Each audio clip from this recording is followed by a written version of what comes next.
खाई ना जी, हम रोटी खा के अभी चावल खा ले, अभी तक चावल झोंकता, अभी रोटी खाता नहीं। धीरे धीरे खाना ना हो, देखा था नहीं खाए से ना देह में लागेला, हाली खाइबो ना त लकड़ा है रहू। अच्छा इधर आ कहली देखी ना बात सुना था। अरे तो अब ये पूजा चल जाए जाना था लोग के हमार बाजा के आवाज सुना जाला नु, ओहू में का नागिन धुन के आवाज सुना जाला, तो हमर गोड़े ना रोपाला। कैसे जल्दी खातड़ू जल्दी चले के तनी पाछा चल जाई पूजा में, तनी ना चल जाई। अरे नाचो के भी टाइम लगी, अभी तो शुरुआत के लिए बजावे के 2 घंटा दुआरा पर बजे तब न हमनी के तनी सजे धाजे में टाइम ना लगी। अब मने की का सजबू धजबू बताओ तो तनी लिपस्टिक लगइले हूं बड़ू, कान में के बड़े बड़े पहिनले बड़ू, घर में सिंदूर कइले बड़ू, नया लुगा पहनवाई बड़ू, अब का पहनबू? ए सुनी कुछ करम चाहे ना करम, लिपस्टिक हमें खाए तो पोछा जाला फिर लगाई। तू नाच खाती मरेलू, हम खाए खाते जी ना बताओ, अब वो में का मुर्गा हां ई बात तो ठीक बात है। देखियो जब से बियाह बोल साला चाहे ना भूया बैठ के खाई, बाकी मुर्गे चावल खाई ना। बस चूड़ी रहो चाहे ना रहो, हां बाकी कानवाली होतो तो पहनी ना। लेकिन हमनी दोनों गोतनी कितना रासला से रहे ना, तब का थोड़े कोनो गोतनी खाते है सन, अब उसमें घर होगी कोई खात होई हैं 10 गो में 5 घर ये जमाना भाई बिस्तर पर खाता रही है, कहता है कि हम मिल के रही ना जाए। हां जी दीदी ठीक है कहता नहीं बनू ए आज वो दादी तो सब लेके बैठो वैसे ना भम का खाई का हो तो होनी जनी को खाई बुझे हमरो के खियावो जो पत्ते काट के पीस कर दो हमरा के पीसे के त चिंता बटुआ हमरे जब भूखे जान जाता तो खा ले, तारा के कोई रोकले बा मतलब तब तू बड़ भाव जाई हरु त काट के त हां ना दीदी का बात कुछ कइले बन लेट होता दा हो एगो पीस देख के दा हम ना जब जाके तो उठ लावा काम झूठे आथे ले कि कौन ननद बड़ी रे तो जाके हाथ धोए कला पर ननद बड़ू नाम के अभी कौन ले लांगर से बियाह क दिए बुझाइल तहरे न पावर बटिए भूल लांगर ना पावर नहीं के भौजाई के कितना पावर रखला अभी ननद समझबे ना करे ली जा। हां तहार तोरी पावर रहेला, जा चुपचाप एगो पीसरा तू जाके लिया हम त दाम। अरे दे दो बुची दे दो, भौजी के कहल करे के चाहिए जा जाबू त ये हाथा गोड़ा बैठल हमनी के तो हने त दुना जने सब पीस लेके बैठल हो त हम कहा दी देख खाली हम मछली के गोड़े खाई ना, तहरा का बुझाई मछली गोड़ा के मुर्गा के गोड़ा के त खाली खाए से मतलब रहेला। दीदी मछली के गोड़ हम कब से खाए लगनी, जब ससुरा मैनी तब से हई बताव हैं हमनी के भौजाई बनिए तो इतना दादा-दादी करत तड़ी ससुरवा जे त इनका एक दिन ना बस होई तहर होत नु बस जा होत नहीं खे तर हमनी के ना भौजाई रही स अरे सिंगार ना पाउडर का के बैठ जा दूगो पीस लेके खातड़ जा सब त खा गल जा कब हो जा एता त तार माई ना बोलली हमनी के सास आ तू आइल बड़ू बोले हमनी। अरे माई के का बुझाता हमरा न बुझाता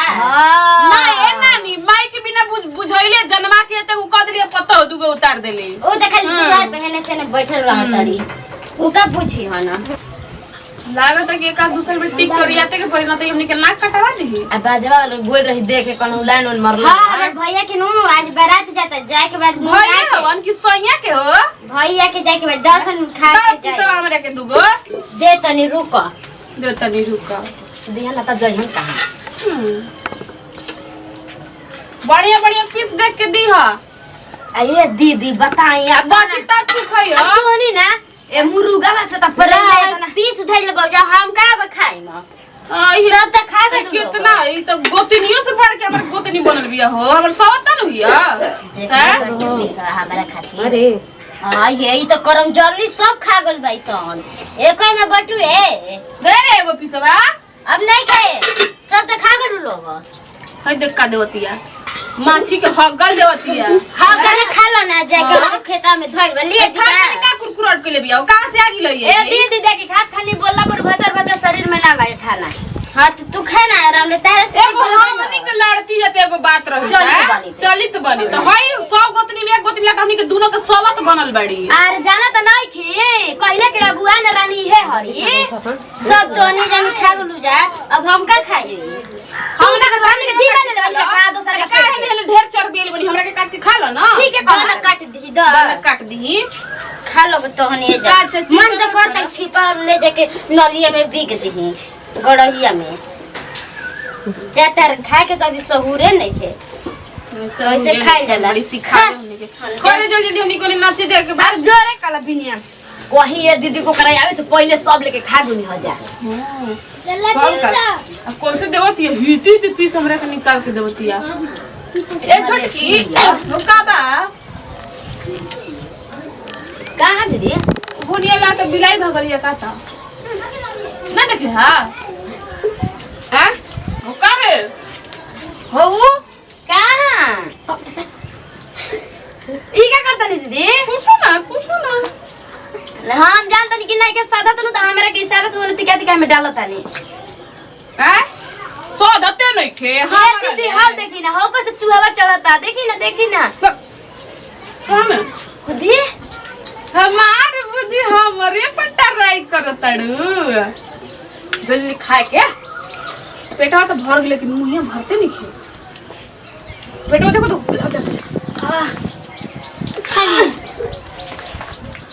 जानता नहीं मन करत उनके बे भर दिन बच के खाते रहते। हां ये भी तो तारा ले बेसी तो हम खाई ए दीदी हम देखी ना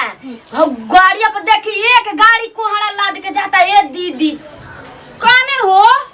भाई कब तक गोई आ केने गोई मैं तू कन काका देखावत रहली गोई कनी है तोर मन में लड्डू का फुटत रे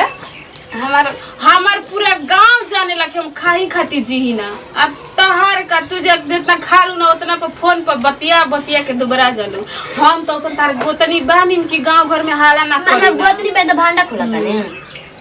भांडा खोल के फोन से बतियाई ना और ये हमार मर्दा बासु ना कुछ भी नहीं तारा के 2 रुपया दियो सन 2 दिन के बाद में हनवा मार दी हसन सुने ऐसा ना चतुर चना के बने नुका पर मरद के उल्लू बना के बतियाइला उतना सको ना करला मरद के उल्लू बना यानी कि यार से बतियावलिस रे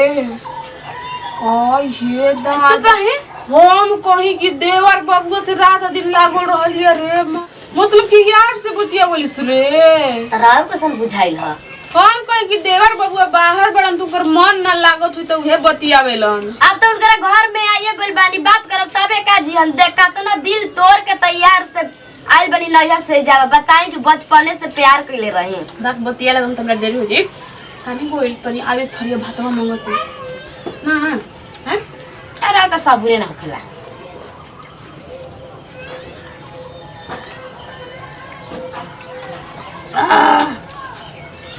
अब लागता हिया तक भर गेल बा अभी इतना खाली बा हम सब पर ये पी जाई भर जाई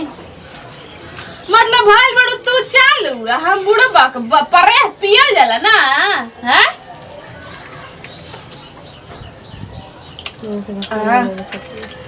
मजा आता हम ऐसा पर चूड़ी निकाल के खाता नहीं कि परेहिया लाग जाए ज्यादा मैंने कि हाथ बोर मार गोत खाई हां सनी का के सनी गोताइलो मुंह ना के लपेट के खा ना खाए त चिंगुरा के खा जल्दी खा ले के अब आ जाओ बंद हो गई अरे सुन तड़ू हो आ के करा के सिल्पिया के बुलाओ तनी ना मां धर्म तम बेटी सुने अरे सिल्पिया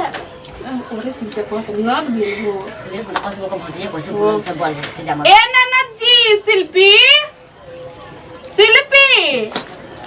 का हो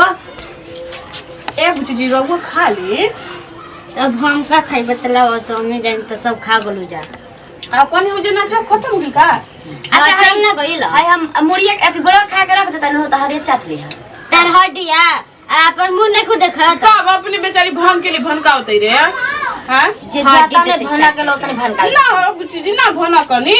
ओ भनकावे दी तारा के जान ले कि भर के नुते से भनकावली हां हम जानी ना काइन का के दीदी बन हां हेलो अब कोनी एक आध को पीस रही त आ एक आध को दम न अब हम पीस रखल बटे सब त लेके बैठ गेल बाड़ू ना माने तहरे खाती कोनी के में पीसवा लेके खा ले तू ना हम तार जुठा में खाई बैठम जात नहीं एगो छिपा हम लिया के खाई ननद भौजाई रहली सन एके में कितना प्रेम से खा ली सन होय एगो ननद हमनी के बाड़ी जितने प्यार दुलार से रख जे जींस टी शर्ट पहिरा पानी हमरा के तन ले ले काला पड़े पानी तारे के देही ठंडा अच्छा तारे के नु जहर ओहि में मिला के ले आओ तने अरे देखिए दीदी अरे देखी हां ए नानी अपना जहर नहीं ससुरवा नु तो अपन भातरा के जहर दे दियो सही बतिया ना दे सास के दे दियो लुआटी कोच के भगा दे सुनता है के का है ऐसे ने का हम बोला ना ना हां बिटिया हाथ ना अभी बोलती है कुआर पर बियाह हो जिताओ तो दादा में काल बाकी नाने के बिगड़ी त फिर के सुधारी ठीक कह तड़ू अरे खाना खा तो चुपचाप नाने पर लोला लड़ाई भौ जाय से तो पार्टी पट्टीदार नाना तो गोतिया देरी सा एकर ले से तो हमनी के सास बड़ी है ऊ बेचारिया तो हमनी के ना बोलली हम चुपचाप खा लो खा के मेरे मुंह कुतो ना बोलेला साना ऐसे तू आके चढ़ तो हमनी के करेज पर हमें कहनी है काहे बड़ू हो हमनी तक ए दीदी का इतना प्यार से खाए खाते बोला नहीं रहुआ तू तो हाई हटिए चटे खाती बोललू है हैला सुनिए खा गन खोइबा चाट अच्छा हम पिस देबो खा तू ही खाना खा तू ही का हम खेल हो जा चलो मत